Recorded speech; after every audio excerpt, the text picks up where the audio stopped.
नमस्कार दोस्तों, चलिए जानते हैं हरियाणा की 50 फटाफट बड़ी खबरों को सिर्फ 10 मिनट में। लेकिन उससे पहले यह वीडियो आप किस जगह से देख रहे हैं हमें कमेंट में जरूर बताएं।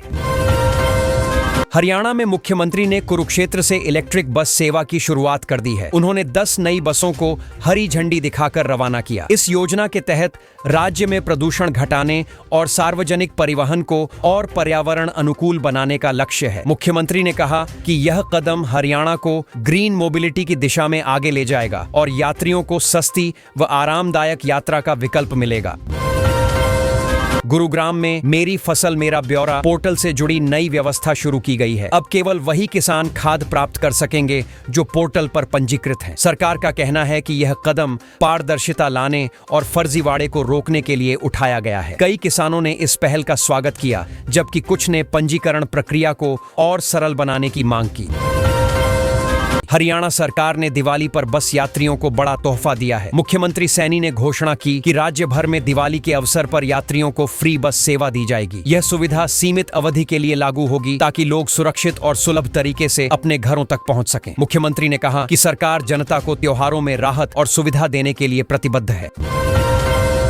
गुरुग्राम की ईडन हाइट्स सोसाइटी ने ठोस कचरा प्रबंधन की दिशा में सराहनीय कदम उठाया है। सोसाइटी के निवासियों ने मिलकर वेस्ट सेग्रीगेशन और रिसाइकलिंग की प्रक्रिया शुरू की है। इस पहल से पर्यावरण संरक्षण के साथ साथ नगर निगम के बोझ में भी कमी आएगी। स्थानीय लोगों ने इसे शहर की स्वच्छता के लिए प्रेरक कदम बताया और अन्य सोसाइटियों को भी ऐसा करने की अपील की। गुरुग्राम में स्वच्छता अभियान के तहत विद्यार्थियों को स्वच्छता की शपथ दिलाई गई। इस अभियान का उद्देश्य बच्चों में साफ सफाई के प्रति जागरूकता बढ़ाना था। कार्यक्रम में शिक्षकों ने छात्रों को बताया कि घर और स्कूल दोनों जगह स्वच्छता बनाए रखना क्यों जरूरी है। विद्यार्थियों ने पोस्टर बनाकर संदेश दिया कि स्वच्छ भारत ही सशक्त भारत का सपना तभी पूरा होगा जब हर नागरिक जिम्मेदारी निभाएगा। गुरुग्राम के बाल महोत्सव में बच्चों ने अपनी रचनात्मक प्रतिभा का शानदार प्रदर्शन किया। Group dance, solo song, poster making और रंगोली प्रतियोगिताओं में कई बच्चों ने हिस्सा लिया। कार्यक्रम में बच्चों के उत्साह को देखकर दर्शक मंत्रमुग्ध रह गए। आयोजकों ने कहा कि ऐसे आयोजन बच्चों के आत्मविश्वास को बढ़ाते हैं और उन्हें अपनी छिपी प्रतिभा दिखाने का मौका देते हैं। बहादुरगढ़ में एक अवैध प्लास्टिक यूनिट पर प्रशासन ने बड़ी कार्रवाई की। अधिकारियों ने फैक्ट्री से बड़ी मात्रा में प्रतिबंधित प्लास्टिक जब्त किया और यूनिट को सील कर दिया। इस कार्रवाई से इलाके में हड़कंप मच गया है। पर्यावरण विभाग ने कहा कि यह अभियान आगे भी जारी रहेगा ताकि प्लास्टिक प्रदूषण पर पूरी तरह रोक लगाई जा सके। गुड़गांव में 6 करोड़ रुपए से बनी सड़क एक ही दिन में टूट गई, जिससे शहर वासियों में गुस्सा है। नगर निगम ने जांच कर ठेकेदार पर 57 लाख रुपए का जुर्माना लगाया है। अधिकारियों ने माना कि सड़क निर्माण में गुणवत्ता की अनदेखी की गई थी। अब निगम ने चेतावनी दी है कि भविष्य में लापरवाही पर और कड़ी कार्रवाई की जाएगी। गुरुग्राम में ट्रैफिक पुलिस ने चालान काटने की रफ्तार तेज कर दी है। पिछले 10 महीनों में 53,000 से ज्यादा गाड़ियों पर कार्रवाई की गई। पुलिस ने बताया कि ज्यादातर चालान ओवर स्पीडिंग और रेड सिग्नल जंप करने पर हुए हैं। अधिकारियों ने कहा कि यह अभियान सड़क सुरक्षा सुनिश्चित करने और ट्रैफिक नियमों का पालन कराने के लिए चलाया जा रहा है। गुरुग्राम में गैस सिलेंडर फटने से एक बड़ा हादसा हो गया। हादसे में 2 बच्चों सहित 4 लोग घायल हुए हैं। धमाके की आवाज इतनी तेज थी कि आसपास के मकानों की खिड़कियां तक हिल गईं। फायर ब्रिगेड और पुलिस ने मौके पर पहुंचकर राहत कार्य शुरू किया। घायलों को अस्पताल में भर्ती कराया गया, जहां उनकी हालत स्थिर बताई जा रही है। बहादुरगढ़ में वायु गुणवत्ता सूचकांक 229 तक पहुंच गया है, जिससे लोगों की परेशानी बढ़ गई है। प्रशासन ने दिवाली से पहले ग्रेप वन की पाबंदियां लागू कर दी हैं। अब निर्माण कार्य और खुले में जलाने पर रोक लगाई गई है। अधिकारियों ने लोगों से अपील की है कि वे पटाखे न जलाएं और प्रदूषण नियंत्रण में मदद करें। हरियाणा के राष्ट्रपति और प्रधानमंत्री नरेंद्र मोदी का राज्य द्वारा स्थगित कर दिया गया है। दोनों नेता कुछ सरकारी कार्यक्रमों में शामिल होने वाले थे, लेकिन आखिरी समय में कार्यक्रम रद्द कर दिया गया। सुरक्षा कारणों और शेड्यूल व्यस्तता की वजह से यह निर्णय लिया गया है। अब यह दौरा नवंबर में संभावित माना जा रहा है। बहादुरगढ़ में पिछले 32 घंटे में भारी बारिश हुई, जिससे जनजीवन अस्त व्यस्त हो गया। 45 मिलीमीटर से अधिक वर्षा दर्ज की गई है। कई इलाकों में खेतों और सड़कों पर पानी भर गया है। बिजली विभाग ने बताया कि 50 से ज्यादा जगह बिजली के खंभे टूट गए हैं। प्रशासन राहत कार्य में जुटा है। है। झज्जर में दिवाली के फेस्टिव सीजन को देखते हुए बसों के शहर के अंदर प्रवेश पर अस्थायी रोक लगा दी गई है। यह नियम 15 अक्टूबर से लागू होगा। परिवहन विभाग ने बताया कि इससे शहर में ट्रैफिक जाम की समस्या कम होगी। लोगों को बस स्टैंड से आगे के सफर के लिए ऑटो या अन्य साधनों का उपयोग करना होगा। गुरुग्राम के सफाई कर्मियों ने अपनी परेशानियां जाहिर की हैं। उनका कहना है कि उन्हें 2 महीने से वेतन नहीं मिला, जिससे त्योहार पर घर चलाना मुश्किल हो गया है। सफाई कर्मियों ने दुख जताते हुए कहा कि अगर जल्द वेतन जारी नहीं हुआ तो वे हड़ताल पर जा सकते हैं। नगर निगम अधिकारियों ने कहा कि जल्द भुगतान कर दिया जाएगा। झज्जर में रसगुल्ला फैक्ट्री और उसके रिटेल स्टोर पर खाद्य विभाग ने छापा मारा। टीम ने मिठाइयों के नमूने लिए और जांच के लिए भेज दिए हैं। विभाग को संदेह था कि मिठाई में खराब दूध और मिलावटी सामग्री का उपयोग हो रहा है। अब रिपोर्ट आने के बाद कार्रवाई की जाएगी। स्थानीय लोगों ने कहा कि ऐसे अभियान नियमित चलने चाहिए।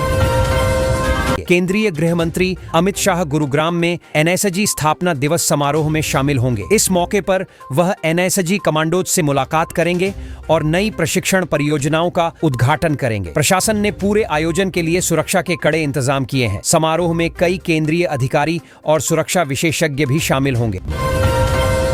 पूर्व सीबीआई जज सुधीर परमार समेत 5 आरोपियों के खिलाफ 2 साल की जांच के बाद चार्जशीट दाखिल कर दी गई है। यह मामला भ्रष्टाचार से जुड़ा बताया जा रहा है। कोर्ट अब जल्द ही इस पर सुनवाई शुरू करेगा। अधिकारियों का कहना है कि जांच में कई महत्वपूर्ण साक्ष्य मिले हैं, जिससे आरोपियों की मुश्किलें बढ़ सकती हैं।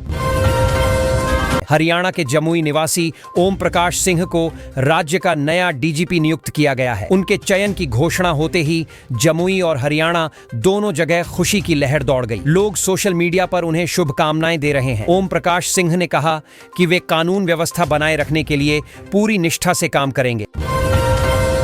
आईपीएस अधिकारी ओपी सिंह को हरियाणा के डीजीपी का अतिरिक्त प्रभार सौंपा गया है। ओपी सिंह मूल रूप से जमुई के रहने वाले हैं और कई अहम पदों पर रह चुके हैं। सरकार ने उनके अनुभव को देखते हुए यह जिम्मेदारी दी है। ओपी सिंह ने कहा कि वे राज्य में पुलिसिंग को और प्रभावी बनाने की दिशा में काम करेंगे। गुजरात मंत्रिमंडल में बड़ा फेरबदल होने वाला है। सूत्रों के मुताबिक 7 से 10 मंत्री बाहर किए जा सकते हैं और कुछ नए चेहरों को जगह मिल सकती है। यह बदलाव सरकार की नई कार्यशैली और आगामी चुनावों को ध्यान में रखकर किया जा रहा है। पार्टी नेतृत्व ने कहा कि जनता के हित में योग्य और ऊर्जावान लोगों को जिम्मेदारी दी जाएगी। राहुल गांधी ने 33% हिस्सेदारी की बात कही थी। बिहार चुनाव को लेकर कांग्रेस की बैठक में महिलाओं ने जमकर विरोध किया। बैठक के दौरान हंगामा मच गया और खरगे के सामने कई कार्यकर्ताओं ने नाराजगी जताई। महिलाओं का कहना था कि पार्टी सिर्फ घोषणा करती है, लेकिन टिकट वितरण में समान भागीदारी नहीं देती। मामला अब आला कमान तक पहुंच गया है। गुरुग्राम में जिला स्तरीय युवा महोत्सव का आयोजन महिला कॉलेज में होगा। इस कार्यक्रम में नृत्य, गायन, वाद विवाद और नाटक जैसी प्रतियोगिताएं होंगी। आयोजन समिति ने बताया कि इसका उद्देश्य युवाओं को अपनी प्रतिभा दिखाने का मौका देना और उन्हें सांस्कृतिक रूप से जोड़ना है। छात्राओं ने उत्साहपूर्वक तैयारी शुरू कर दी है। कराटे प्रतियोगिता में हरियाणा के 11 खिलाड़ियों ने शानदार प्रदर्शन करते हुए मेडल जीते हैं। एकेडमी लौटने पर उनका जोरदार स्वागत किया गया। खिलाड़ियों ने कहा कि यह सफलता उनके प्रशिक्षकों और परिवार के सहयोग से मिली। अब वे राष्ट्रीय और अंतर्राष्ट्रीय स्तर पर राज्य का नाम रोशन करने की तैयारी में जुटे हैं। हरियाणा रोडवेज बसों में अब खुले पैसे रखने की झंझट खत्म होगी। जल्द ही यात्री यूपीआई से टिकट का भुगतान कर सकेंगे। यह कदम डिजिटल इंडिया अभियान को मजबूती देगा और यात्रियों को राहत मिलेगी। बसों में क्यूआर कोड की व्यवस्था की जाएगी ताकि भुगतान आसान हो। हरियाणा में बच्चों को पोलियो ड्रॉप पिलाने का अभियान फिर से शुरू होने जा रहा है। स्वास्थ्य विभाग ने तैयारी पूरी कर ली है। इस अभियान के तहत राज्य के हर जिले में स्वास्थ्य कर्मी घर घर जाकर बच्चों को पोलियो की खुराक देंगे ताकि राज्य को पूरी तरह पोलियो मुक्त बनाया जा सके। हरियाणा के शिक्षकों के लिए अच्छी खबर है। शिक्षा निदेशालय ने दिवाली से पहले उनका बजट जारी कर दिया है। इससे शिक्षकों की सैलरी और अन्य भत्तों का भुगतान समय पर हो सकेगा। कई महीनों से लंबित फंड रिलीज होने से शिक्षक वर्ग में खुशी का माहौल है। हरियाणा के स्कूलों में लगातार 3 दिनों की छुट्टी घोषित की गई है। शिक्षा मुख्यालय ने इस संबंध में आदेश जारी कर दिए हैं। यह छुट्टियां त्योहारों और सप्ताहांत के कारण एक साथ आई हैं। बच्चे और अभिभावक दोनों इस फैसले से खुश नजर आ रहे हैं। गुरुग्राम मेट्रो विस्तार योजना पर काम तेज हो गया है। अब मेट्रो लाइन को गुरुग्राम रेलवे स्टेशन तक बढ़ाया जाएगा। यह ट्रैक लगभग 1.8 किलोमीटर लंबा होगा और इस पर 454 करोड़ रुपए खर्च होंगे। इससे यात्रियों को बड़ी राहत मिलेगी। गुरुग्राम में नहर पर बनी पुलिया की चौड़ाई बढ़ाने की तैयारी चल रही है। बढ़ती ट्रैफिक समस्या को देखते हुए प्रशासन ने यह कदम उठाया है। चौड़ी पुलिया बनने से वाहनों की आवाजाही सुगम होगी और लोगों को जाम से राहत मिलेगी। कार्य जल्द शुरू होने की उम्मीद है। गुरुग्राम के एस्टेयर गार्डन सोसाइटी में पानी की भारी किल्लत बनी हुई है। यहाँ के लगभग 1200 परिवार पानी के लिए टैंकरों पर निर्भर हैं। लोग रोजाना टैंकर से पानी भरने को मजबूर हैं। प्रशासन से जल्द स्थायी समाधान की मांग की जा रही है। हरियाणा सरकार ने छात्रों के लिए एनरोलमेंट रिटर्न भरने की तारीख और फीस तय कर दी है। बिना लेट फीस छात्र एक निश्चित दिन तक रजिस्ट्रेशन करा सकेंगे। इसके बाद लेट फीस लगने की संभावना है, इसलिए छात्रों को समय पर प्रक्रिया पूरी करने की सलाह दी गई है ताकि किसी तरह की परेशानी न हो। हरियाणा में CET स्कोर की वैधता बढ़ाने का बड़ा फैसला लिया गया है। अब उम्मीदवारों को बार बार परीक्षा देने की जरूरत नहीं होगी। सरकार का मानना है कि इस कदम से युवाओं का समय और पैसा दोनों बचेंगे। कैबिनेट की बैठक में इस पर सहमति बनी है और जल्द अधिसूचना जारी की जाएगी। हरियाणा रोडवेज विभाग ने अप्रेंटिस पदों पर भर्ती की घोषणा कर दी है। इच्छुक उम्मीदवारों को तय तारीख से पहले आवेदन करना होगा। यह भर्ती युवाओं के लिए रोजगार का सुनहरा मौका है। विभाग ने स्पष्ट किया है कि भर्ती प्रक्रिया पारदर्शी होगी और मेरिट के आधार पर चयन किया जाएगा। हरियाणा सरकार ने किसानों के लिए पराली प्रबंधन योजना में बड़ा बदलाव किया है। अब जो किसान पराली नहीं जलाएंगे उन्हें 1200 रुपए की प्रोत्साहन राशि दी जाएगी। अगर कोई किसान पराली जलाते पकड़ा गया तो उस पर 2 गुना जुर्माना लगेगा और FIR भी दर्ज होगी। सरकार चाहती है कि इस बार खेतों में प्रदूषण कम हो और मिट्टी की उर्वरता बनी रहे।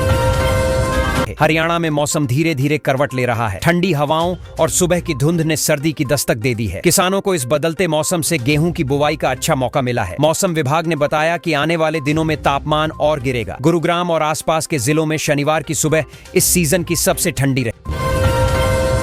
प्रधानमंत्री नरेंद्र मोदी की सोनीपत रैली फिलहाल स्थगित कर दी गई है। भाजपा नेता मोहनलाल बड़ौली ने दावा किया है कि रैली की नई तारीख जल्द घोषित की जाएगी। पहले यह कार्यक्रम 17 अक्टूबर को होना था, लेकिन अब PM का हरियाणा द्वारा रद्द हो गया है। राजनीतिक हलकों में चर्चा है कि यह फैसला मौजूदा हालात को देखते हुए लिया गया है।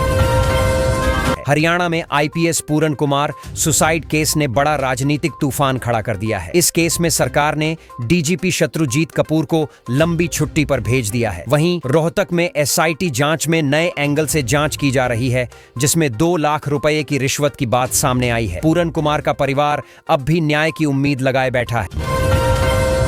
गुरुग्राम में यातायात नियमों का पालन न करने वालों पर पुलिस ने कड़ी कार्रवाई की है। पिछले कुछ दिनों में 17,000 से ज्यादा चालान काटे गए हैं और कुल 2 करोड़ रुपए से अधिक का जुर्माना वसूला गया है। पुलिस का कहना है कि अब कैमरों के जरिए निगरानी बढ़ाई गई है ताकि सड़क पर अनुशासन कायम रहे।